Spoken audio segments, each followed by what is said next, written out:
Difusão Sesc. Olá, eu sou Renata Wagner. Estamos começando mais um Difusão Sesc, que tem como objetivo compartilhar ideias e experiências sobre os mais variados temas da atualidade. Nosso programa de hoje é sobre a inclusão no esporte. E para falar sobre esse assunto, estamos recebendo Fábio Rodrigues, analista da Gerência de Lazer do Departamento Nacional do Sesc, e Giovanni Skenazy, ex-atleta de natação paralímpica e assistente técnico da Gerência de Lazer do Departamento Nacional do Sesc.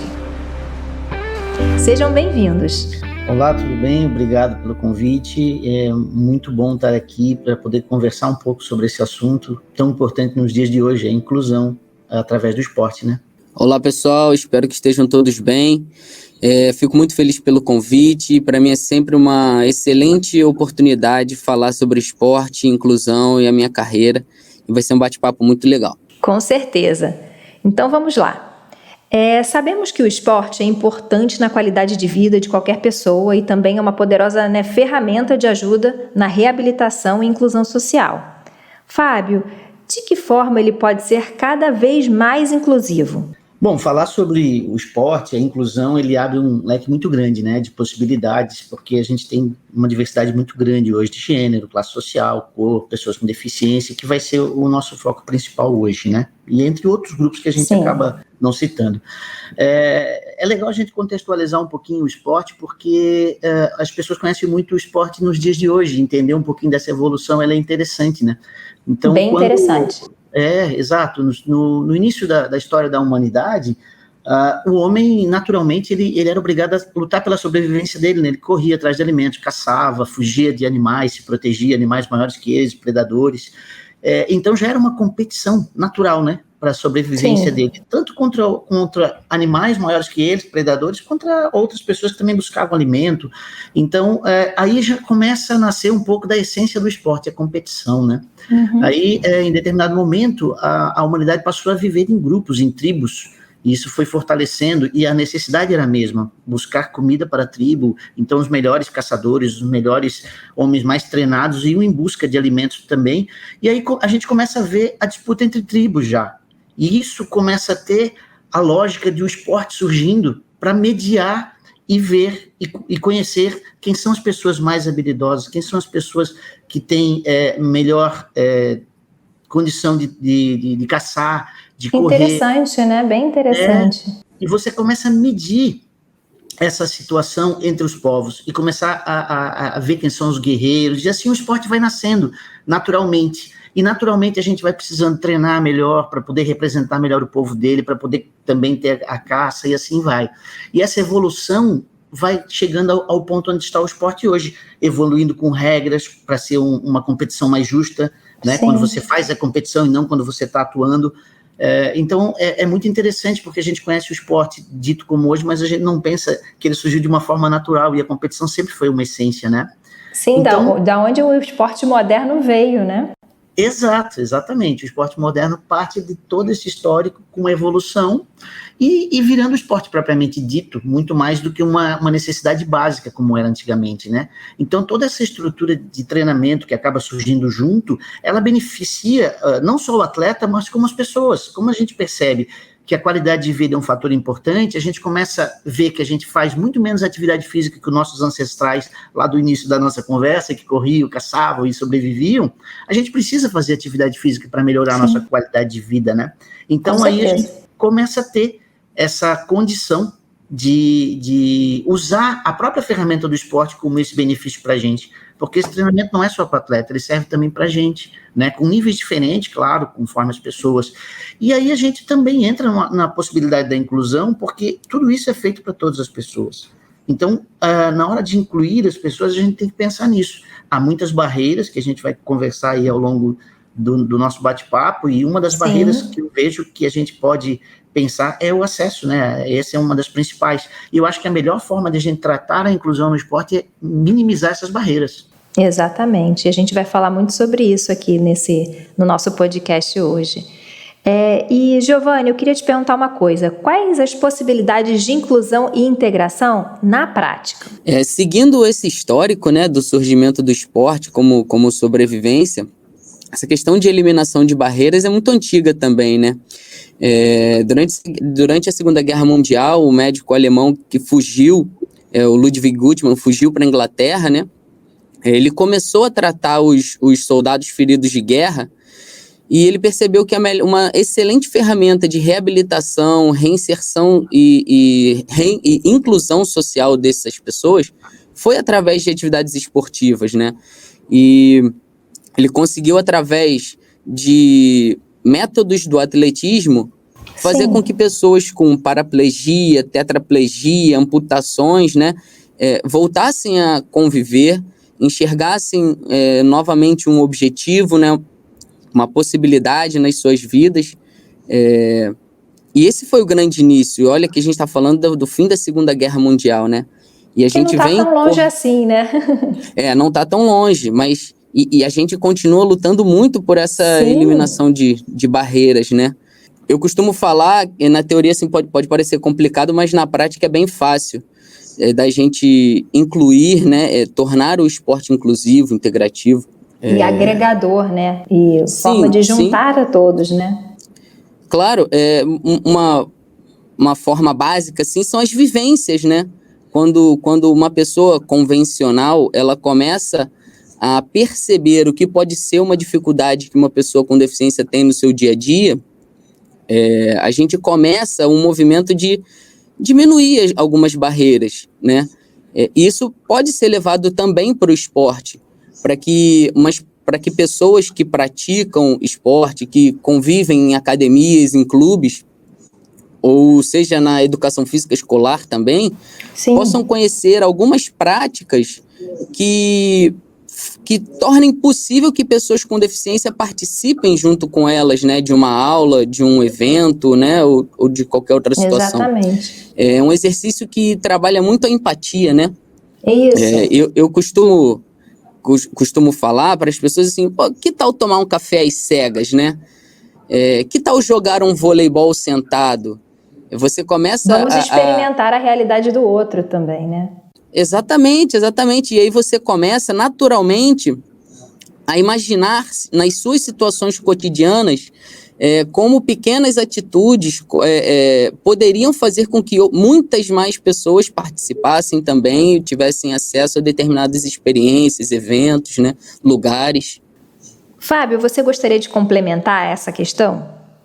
Sim, eu queria complementar, inclusive, com a experiência minha, enquanto profissional de educação física, né? Eu já organizei tanto do ponto de vista competições específicas para as pessoas com deficiências, né? Onde a organização é feita toda adaptada para eles, com as regras, onde todo mundo vai competir com a mesma igualdade de condição, né? Uhum. E também em eventos onde as pessoas nos procuram porque gostariam de participar, eventos convencionais, mesmo sabendo das suas limitações, né, com relação aos demais competidores. Então, são duas situações diferentes. Na primeira situação, a gente está fazendo realmente uma inclusão, porque tudo é pensado para isso, desde o acesso, as regras, tudo que é necessário fazer em uma competição, e as pessoas realmente estão sendo incluídas num processo do esporte.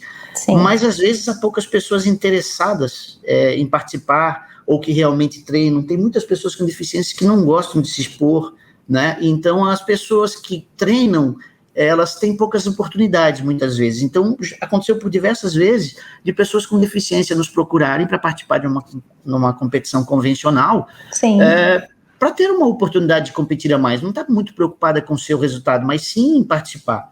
E aí, nesse caso, a gente está, na realidade, integrando ela, né? A gente não está incluindo. Primeiro porque eu não consigo dar a mesma condição que eu daria numa competição com pessoa com deficiência, de regra, né? Porque há toda uma classificação, então isso é diferente. Mas a gente integra, na medida do possível, ela ao nosso processo. E nesse processo de integração em uma competição convencional, eu tive essa experiência por várias vezes e nunca tive um problema no sentido de as pessoas não aceitarem com que uma pessoa com deficiência participasse, sabe? Nunca tive problema, a gente sempre expôs a situação, a adaptação que a gente poderia, por exemplo, uma pessoa separou uma raia só para isso e as pessoas levaram na boa, então foi muito legal essa experiência. Então, como o Giovanni colocou... Acho que para todos, né? Para quem participa também, né? Mesmo que não, né? Exato, porque para quem é acostumado a correr somente entre as pessoas convencionais, foi uma experiência diferente de ver uma pessoa cega correndo ao seu lado. Integração, né? Integração. E não se opor a isso, né? Independente da situação e do resultado. Ninguém se opôs a isso. Então, foi uma experiência muito interessante. Eu acho que são maneiras de incluir e integrar. Né? Quando não dá para integrar, já é alguma coisa nesse caso. Perfeito. Incluir e integrar. São experiências muito ricas. Eu tenho relatos e registros, por exemplo, dessas práticas integrativas, Fabinho e Renata, onde eu pego uma galera com deficiência e uma galera sem. E as pessoas convencionais, sem deficiência, eu pego e coloco uma caneleira no braço, uma caneleira num tornozelo. Para simular, né, uma dificuldade. Para simular uma dificuldade. Ou então um braço amarrado no corpo, né, para dentro da roupa. Sim. E tomar um café vendado. São experiências básicas, assim, almoça e lava sua louça sem enxergar ou usando só uma mão. Poxa, vamos nadar, né, usando um braço e a perna do lado oposto. Então, dentro e fora do esporte, são práticas integrativas que auxiliam demais nessa construção, nessa eliminação de barreiras, né? Exatamente. E muito legal. Inclusive, a gente pode trazer isso para um contexto da aula, né? Quando você recebe uma pessoa com deficiência em sua turma e ela está sozinha e você não tem como ter outras pessoas com deficiência para que o esporte seja totalmente feito com pessoas com deficiência, que é muito difícil, isso se torna uma coisa muito especializada, você pode usar dessas práticas que o Giovanni está falando em determinados momentos para fazer uma mini competiçãozinha dentro da aula, para as pessoas vivenciarem e entenderem também a dificuldade que aquela pessoa tem para poder conseguir segui-los, né, e assim por diante. Então, numa aula é possível fazer isso. Você pode, por exemplo, pegar uma turma e experimentar jogar um vôlei sentado, para que uma pessoa, de repente, que não tenha a mobilidade, possa também sentar e participar junto. Então, são diversas ações que a gente pode fazer numa aula, quando a gente recebe uma pessoa e todo mundo vivenciar esse processo. Muito legal. Agora, eu não sei se existe, mas se existe, quais são os esportes mais indicados para quem quer começar a praticar? Fábio, você poderia nos ajudar nessa questão? Eu entendo que uma pessoa que tem deficiência, ela pode ter interesse em praticar um esporte e ela vai encontrar muito mais facilidade em algumas modalidades. Não chego a dizer que seja mais fácil ou não, mas porque quando você encontra uma modalidade que ela não requer tantas adaptações para que ela possa praticar, é mais fácil para que ela possa ser inserida nesse processo, né? Porque Entendi. a estrutura daquela modalidade ou com pequenas adaptações atende uma pessoa com deficiência. Por exemplo, natação. Primeiro que você encontra clubes, piscinas, academias em muitos lugares. Então, isso já é uma facilidade, você encontrar o acesso, você ter mais disponibilidade. Quando você pensa em uma pessoa com deficiência em natação, são poucas coisas que, às vezes, você precisa adaptar para que ela possa participar. Se você já tem um acesso bom, se ela consegue chegar até a piscina, você faz uma adaptação, às vezes, que ela possa descer até o nível da água, e você quase que resolve. Porque na hora da aula em si, a aula é a mesma. A mesma dificuldade que uma pessoa tem para aprender a nadar, porque tem que se adaptar à água, também uma pessoa com deficiência vai ter. Sim. Então, esse é um ponto muito interessante de você olhar, na realidade, para o esporte pela facilidade. Por exemplo, uma pessoa com deficiência visual pode praticar judô. Judô também você encontra em muitas academias, em muitos clubes, então você já quebra um pouco uma barreira que é o acesso, né? Então, começar por esse tipo de esporte é mais fácil do que você começar por um goalball ou por um basquete em cadeira de roda, onde você precisa seguir certos grupos, você precisa de grupos.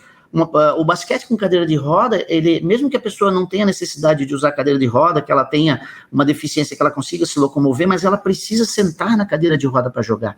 E precisa daquele equipamento, né? Que o equipamento para jogar é diferente do equipamento que ela usaria no dia a dia, né? A cadeira de roda é diferente. Exato, ela poderia ter inclusive uma cadeira de roda mais convencional, mas vai precisar daquela para jogar. E também é um risco você adaptar uma pessoa com cadeira de roda no meio de um grupo com basquete de pessoas convencionais. O risco para ambos, né? Sim. Então, por exemplo, eu gostaria de jogar o basquete.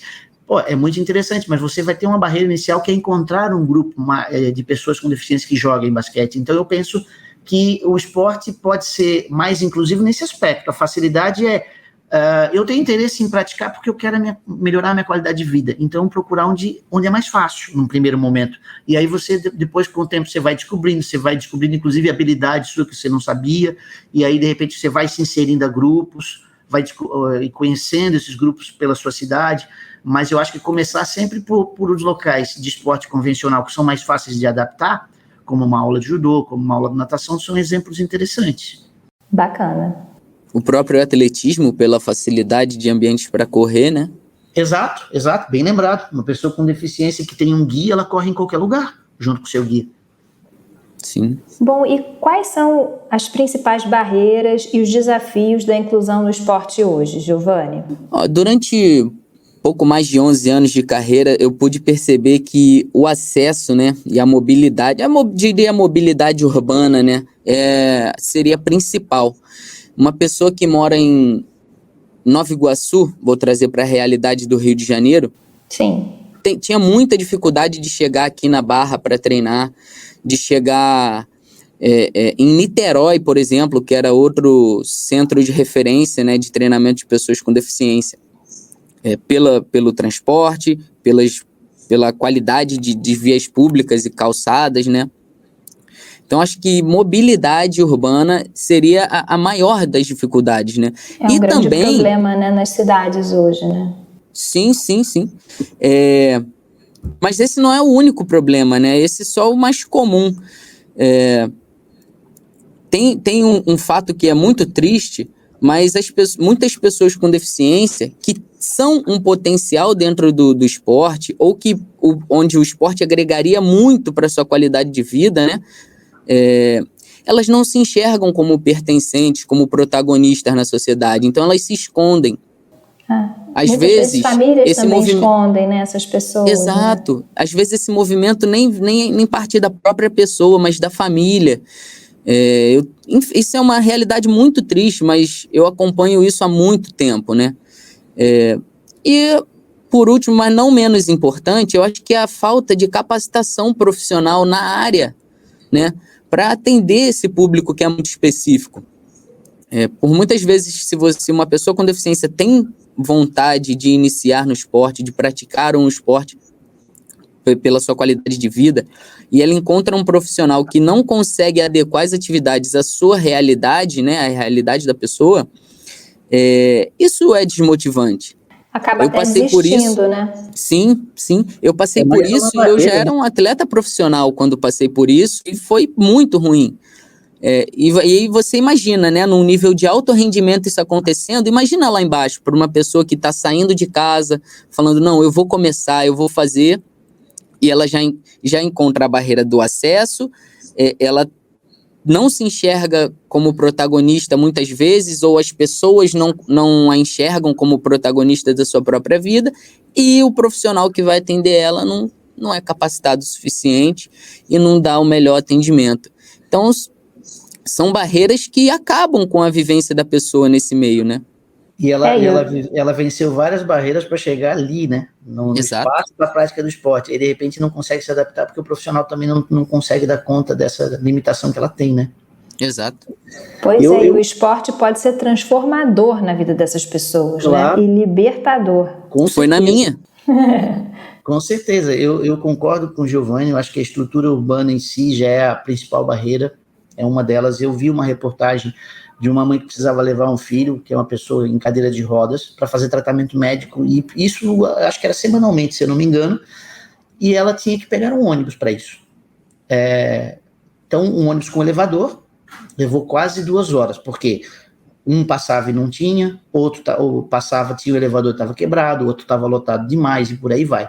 Então, ela levou quase 2 horas só para poder sair de onde ela estava até onde ela precisava ir. Além disso, tem que transitar por ruas, que às vezes é um desafio, calçadas esburacadas ou falta dela, né? Então isso é um meio que complica bastante a vida dessas pessoas que precisam de acessibilidade. E também, quando a gente pensa depois no espaço esportivo, tem construções esportivas muito antigas, né? E elas não foram feitas pensando uma questão de adaptação para todas as pessoas, para receberem adaptações. Precisam ser Houve um adaptadas, né? Reformadas. Exato, então elas precisam de reformas para a gente poder dar acessibilidade. Isso não é uma coisa fácil, não é uma coisa tão simples, nem tão barata, mas eu acho que a gente tem que buscar isso, porque a estrutura arquitetônica da época não compreendia a necessidade de adaptação. Em determinados momentos do esporte se falava em esporte como alto rendimento, e não se falava enquanto qualidade de vida. Então a perspectiva era só do atleta.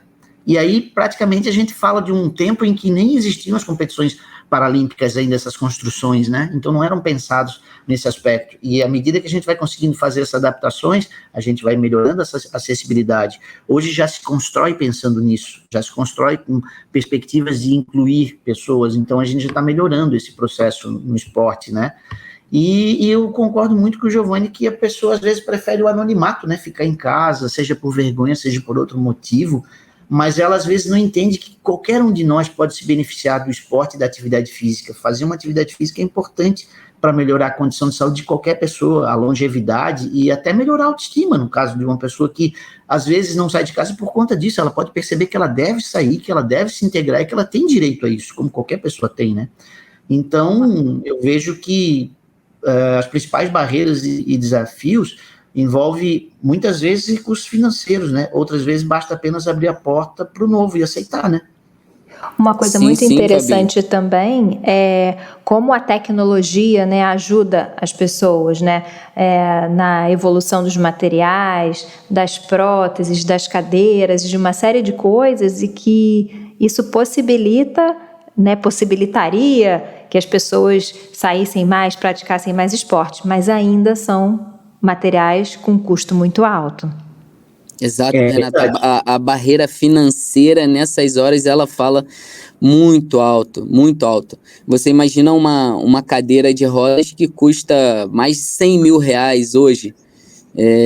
Uma prótese. Vou para a minha realidade, né? Que eu tenho uma má formação no braço esquerdo e eu usaria uma prótese curta, né? Relativamente curta. E essa prótese custaria também mais de 100 mil reais. Então, é uma realidade bem distante da nossa. Né? Bem distante da maioria. Exatamente. E a tecnologia, ela tem ajudado muito, eu acho, ainda quando a gente está falando do esporte de rendimento, mas não para as pessoas, digamos, comuns, do ponto de vista comum, que eu quero dizer, não são as pessoas convencionais, são pessoas com deficiência, mas que não são atletas, né? Sim, que poderiam no seu dia a dia, né? Exatamente. Bom, e eu gostaria de saber, né, no SESC, quais ações são desenvolvidas para contribuir à inclusão no esporte? Bom, nós tivemos no passado um projeto chamado Paracopa SESC, que ele foi realizado até o período de 2019, e ele está sendo retomado gradativamente aí por algumas unidades em função da pandemia, né? Ah, legal.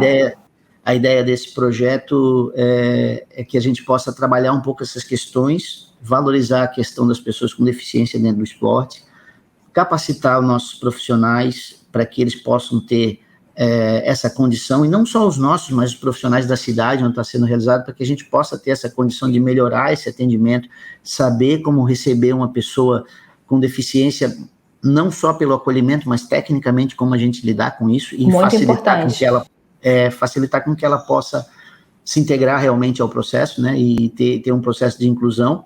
Então, esse projeto, ele existe. Eu acho que a gente também já olhou muito, o SESC vem olhando muito para as suas construções, principalmente, como eu citei, as construções novas, elas já são feitas, pensadas com essa perspectiva de ter a inclusão das pessoas com deficiência, né, então, e as construções antigas, à medida que a gente vai tendo possibilidade, a gente também vai olhando para elas com essa perspectiva de tornar elas adaptáveis, né, adaptar o máximo possível para que a gente possa realmente também receber pessoas com deficiência. Nós tivemos um contato recente com o Comitê Paralímpico Brasileiro, justamente com essa preocupação e pensando em reforçar esse projeto da Paracopa SESC para o futuro, né? Então, agora, com a pandemia minimizando, as coisas vão voltando, algumas atividades talvez possam ser reiniciadas e quem sabe a gente possa até olhar isso com um pouco mais de força e com o apoio do Comitê Paralímpico Brasileiro no futuro. A gente iniciou conversas, mas também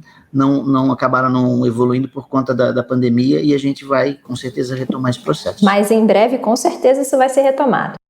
Com certeza.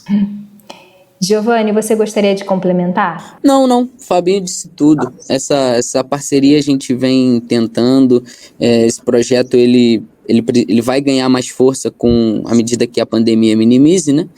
E se tudo der certo, a gente vai ter, além de estruturas preparadas para receber esse público, profissionais capacitados também, mais do que já temos. Tá certo. Bom, estamos chegando ao fim da nossa entrevista. Por favor, façam suas considerações finais. Fábio. Bom, eu acho que a gente teve um cenário muito interessante sobre inclusão, sobre as dificuldades que as pessoas têm, e eu acho que é um momento de a gente fazer realmente valer tudo que a gente falou, e principalmente para as pessoas que estão nos ouvindo, que têm deficiência, que elas possam pensar no esporte enquanto qualidade de vida, enquanto melhorar a sua qualidade de vida, enquanto lhe dar uma boa condição de saúde, enquanto melhorar a sua expectativa em termos de longevidade, de viver mais, de aproveitar a vida, e pensar que ela não precisa se esconder enquanto uma pessoa com deficiência, mas sim que ela tem direito, assim como todos nós, de melhorar a nossa qualidade de vida. Então, vamos fazer uma experiência, vamos procurar o esporte, vamos fazer uma tentativa de inserir o esporte na nossa rotina, e isso eu já falo inclusive a todos, porque nós mesmos, todos aqui, eu incluo todas as pessoas, às vezes tem muita dificuldade em olhar para o esporte, para a atividade física, em função da sua rotina, e não prioriza fazer uma atividade física. Então fica o convite aberto a todos também, para que a gente possa olhar para o esporte, para a prática da atividade física como uma melhoria da nossa qualidade de vida. Perfeito. Giovanni? Eu queria agradecer a oportunidade, né? Sempre muito bom falar sobre esporte, sobre pessoas com deficiência e inclusão. E eu queria dizer que todas as pessoas devem se enxergar como participantes e protagonistas, né? Com deficiência ou não, mas principalmente as pessoas que acabam ficando um pouco mais escondidas, que têm sua voz e seu espaço minimizados, né? Que são as pessoas com deficiência. Não se enxerguem participantes ou capazes de produzir só em momentos de destaque como os Jogos Paralímpicos que todo mundo fala na TV. Se enxergue como membro da sociedade, participe, veja o esporte como carreira, veja o esporte como qualidade de vida, vai estudar, sai de casa, sabe? A gente tem um material humano riquíssimo e que precisa ser mais valorizado e mais explorado. Incrível. Muito obrigada pela participação. Obrigado pelo convite. Estamos à disposição sempre que a gente puder falar do esporte. Obrigado, Renata, Fábio, pela parceria e pelo convite. Obrigada a todos e a todas que nos acompanham e até o nosso próximo podcast Difusão Sesc. Difusão Sesc.